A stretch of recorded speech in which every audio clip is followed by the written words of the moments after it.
अगर आप किसी भी कॉम्पिटिटिव एग्ज़ाम की तैयारी कर रहे हैं और आपको जीएस तैयार करने में प्रॉब्लम होती है, तो आज हम जानेंगे कि जीएस को हम कहाँ से कवर कर सकते हैं। देखिए, वैसे तो मार्केट में बहुत सारी बुक्स हैं जीएस तैयार करने के लिए, लेकिन हम बात करेंगे ऐसी बुक्स की जिससे आपका फाउंडेशन भी स्ट्रांग हो और कॉन्सेप्ट भी डेवलप हो, और आगे किसी भी एग्जाम में अगर आप अपेयर हो रहे हैं तो आपको परेशानी ना हो। तो उसके लिए जो क्लास 6 से लेकर 12 तक की एनसीईआरटी है वो बहुत ज़्यादा इंपॉर्टेंट है।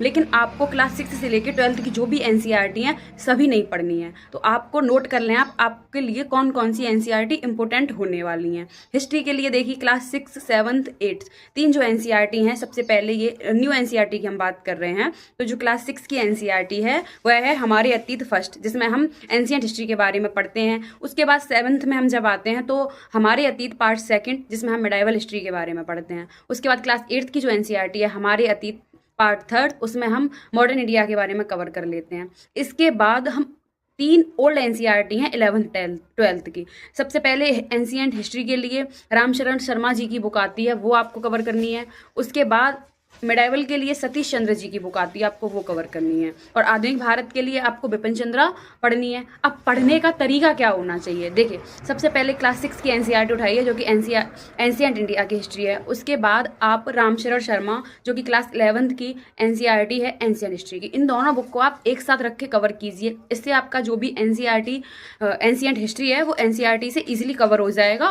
फैक्चुअल और कंसेप्चुअल दोनों तरीके से आपसे टॉपिक तैयार हो जाएंगे। उसके बाद मिडाइवल के लिए सेम, एक जो सतीश चंद्रा है 11th की वो एनसीईआरटी, और एक 7th की एनसीईआरटी, उन दोनों को साथ में कवर कीजिए। उसके बाद मॉडर्न इंडिया के लिए क्लास 8th की एनसीईआरटी और बिपिन चंद्रा, इन दोनों को एक साथ रख के कवर कर लीजिए। इससे आपका जो भी हिस्ट्री है वो एकदम क्लियर हो जाएगा, एंशिएंट, मिडाइवल एंड मॉडर्न। फिर भी अगर आपको लगता है अगर आपको कुछ एक्स्ट्रा पढ़ना है तो क्लास 12th की, ओनली क्लास 12th की जो 2 पार्ट है एनसीईआरटी की, न्यू एनसीईआरटी के, वो आप कवर कर सकते हैं। और इतना करने के बाद आपको हिस्ट्री के लिए कोई दूसरा सोर्स फॉलो नहीं करना पड़ेगा। फिर भले ही आप यूपीएससी का एग्जाम दे रहे हैं, कोई टीचिंग एग्जाम दे रहे हैं, पीसीएस एग्जाम दे रहे हैं, या किसी भी कॉम्पिटिटिव एग्जाम की तैयारी कर रहे हैं।